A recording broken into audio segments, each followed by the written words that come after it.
সাত শ্রেণীর ব্যক্তিকে আল্লাহ তাআলা তাদেরকে ভালোবাসেন না।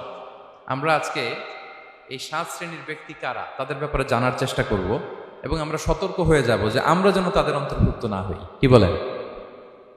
কোন সাত শ্রেণীর ব্যক্তি, কোন অভাগা, কোন কপাল পোড়া সেই সাত শ্রেণীর ব্যক্তি যাদেরকে আল্লাহ তাআলা পছন্দ করেন না, ভালোবাসেন না, এই মর্মে তিনি কালামুল্লাহ মাজিদে ঘোষণা দিয়েছেন।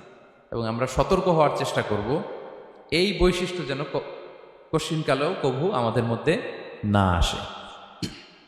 তাহলে কালামুল্লাহ মাজিদ আল্লাহ তাআলা যে জানিয়েছেন যে তিনি সাত শ্রেণীর ব্যক্তিকে পছন্দ করেন না, তার মধ্যে প্রথম শ্রেণী হচ্ছে সীমা লঙ্ঘনকারী। আরবিতে বলে আল মুআতাদুন। সীমা লঙ্ঘনকারী ব্যক্তিকে আল্লাহ তাআলা পছন্দ করেন না।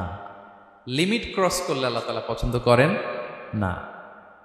লিমিটকে কেউ যদি ওভারস্টেপ করে, ক্রস করে, আল্লাহ তাআলা পছন্দ করেন না। কেউ নাফরমানি করলেই আযাব পাঠান না।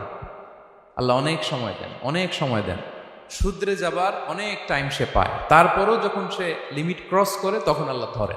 আল্লাহ সব সময় ধরে না, ধরলে ছাড়ে না। ধরে ধরে ধরে না, ধরলে আল্লাহ ছাড়ে না। আল্লাহ সব সময় ধরবেন। এবং যে সমস্ত জাতিগোষ্ঠীকে এই পৃথিবীতে আল্লাহ তাআলা আযাব দিয়ে ধ্বংস করেছেন, তাদের স্টোরি যদি আমরা খেয়াল করি, আমরা দেখব যে তাদেরকে আল্লাহ অনেক সুযোগ দিয়েছেন ভালো হওয়ার, শুধরে যাওয়ার।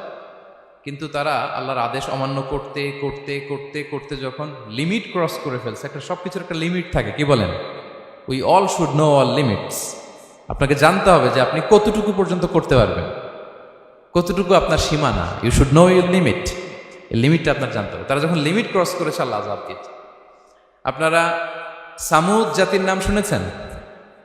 তাদের কাছে আল্লাহ তাআলা একজন নবী পাঠিয়েছিলেন, নাম হচ্ছে সালেহ আলাইহিস সালাম। আল্লাহ নবী